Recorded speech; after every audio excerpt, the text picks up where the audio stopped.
انسان جب سے خلق ہوا ہے تب سے لے کر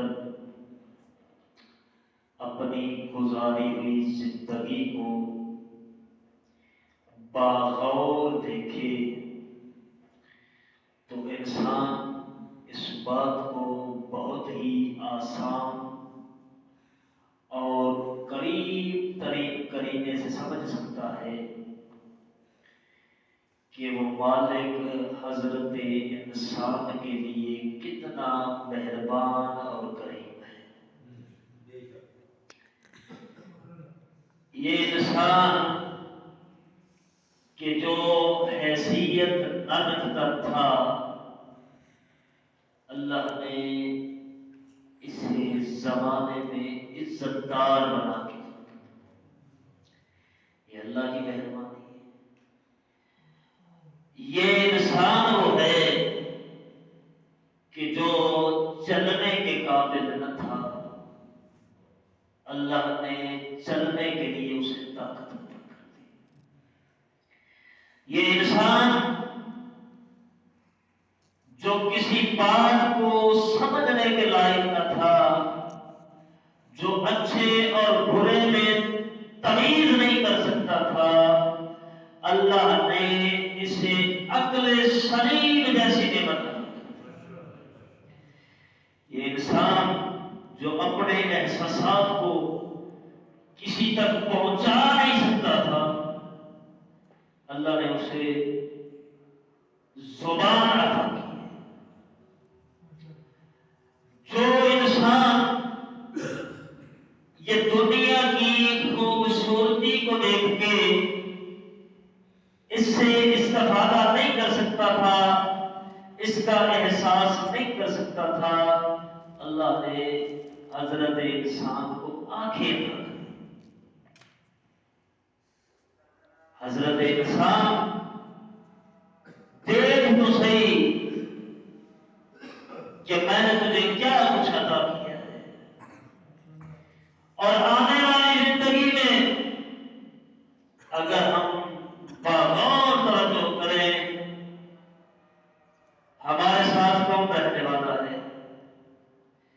والدین کی محبت سب سے زیادہ محبت ہے، لیکن ایک منزل آتی ہے والدین بھی چھوڑ کے چلے جاتے، کوئی سہارا نہیں ہوتا۔ اس وقت اس موڑ پہ انسان کے ضمیر سے، ذہن سے جو آواز انسان کو پکار کے کہتی ہے کہ آ جا اس کی بارگاہ میں کہ جس نے تجھے خلق کیا، ماں سوائے اس کے تیرے لیے کوئی بندہ تیرا سہارا نہیں ہے۔ عزیزاً محترم، یہ اللہ کا احسان ہے، اس نے ہمیں سب کچھ عطا کر دیا۔ اگر وہ ہمیں کچھ نہ عطا کرتا تو جرأت ہی نہیں تھی کہ ہم چھین کے لے لیتے۔ آج پاکستان کے وزیر اعظم سے کوئی بندہ بات نہیں کر سکتا، اگر کسی نے بات کر دی چاہے سچی ہی ہو، بات کر کے جائے گا کدھر؟ تو وہ جو کل دنیا کا مالک ہے، جو علی کل شیء قدیر ہے، جو ہر چیز پہ قدرت رکھنے والا ہے، کوئی چیز اس کی قدرت سے باہر نہیں۔ انسان کیسے ممکن ہے کہ اس کی گرفت سے نکل جائے؟ میں نے کافی دفعہ عرض کیا، وہ اللہ رحمان ہے، وہ اللہ رحیم ہے، وہ اپنی رحمت کی انتہا کرتے جا رہا ہے۔ انسان صبح سے لے کر شام تک اللہ کی معصیت میں زندگی کو بسر کرنے کے بعد جب رات کو بستر پہ سوتا ہے تو اگلے دن کا حساب لگا کے سوتا ہے کہ میں نے صبح اٹھ کے کون کون سے گناہ کرنے ہیں، میں نے کون کون سی اللہ کی مصیبت کرنی ہے۔ یہ اللہ کا فضل ہے، یہ اللہ کا کرم ہے کہ وہ اللہ جسے پتہ ہوتا ہے کہ میرا بندہ جب سو رہا تھا تو اس کے ذہن میں کون کون سے فاسد خیال تھے، کون کون سی شیطانی سوچوں نے اس کے ذہن میں جگہ بنا رکھی ہے، لیکن یہ اس کی رحمت ہے، یہ اس کا کرم ہے کہ جب صبح ہوتی ہے وہ پھر صحت عطا کرتا ہے، وہ پھر زندگی دیتا ہے، اور سات پردے حضرت انسان کے آگے بنا کے رکھتا ہے۔ انسان پہلا گناہ کرتا ہے، فرشتہ کہتے ہیں کریم اللہ اس نے ایک پردہ پھاڑ ڈالا، دوسرا کرتا ہے کریم اللہ اس نے پردہ پھاڑ ڈالا، حتیٰ کہ جب ساتوں پردے ہٹ جاتے ہیں فرشتہ اللہ کی بارگاہ میں عرض کر کے کہتے ہیں کریم اللہ تو نے پردے بنائے تھے اس نے پھاڑ ڈالے، اب کیا کروں؟ اب اللہ کہتا ہے خبردار میرا فرشتہ، یہ میرا بندہ ہے، یہ بھٹک گیا ہے، اس نے 7 پردوں کو شکستہ کر دیا، لیکن یہ اس کا معیار ہے، میں اللہ ہوں نا، میرا معیار نہیں ہے کہ میں اس کی رازداری کہیں اور کسی اور کے حوالے کر دوں۔ اگر اللہ انسان کو رسوا کر دے، کوئی طاقت ہے جو انسان کو بچا سکتی ہے؟ کوئی طاقت نہیں ہے۔ عزیزان محترم، اللہ نے محمد اور آل محمد جیسے ہادی عطا فرمائے ہیں کہ جن کی زندگی ہمارے لیے نمونہ عمل ہے۔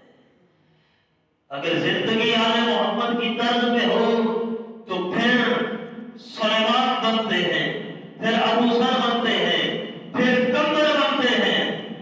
اگر ولایت میں زندگی گزارنی ہے تو پھر اس میں تمار جیسی گزارنی ہے۔ اگر ولایت میں زندگی گزارنی ہے تو کمر جیسی گزارنی ہے۔ یہ کوئی بات نہیں ہے کہ آج ہم نے ولایت کو فقط یہی تک محدود کر دیا ہے، جو 10 حد میں علی عمری نہ پڑے وہ ولایت والا،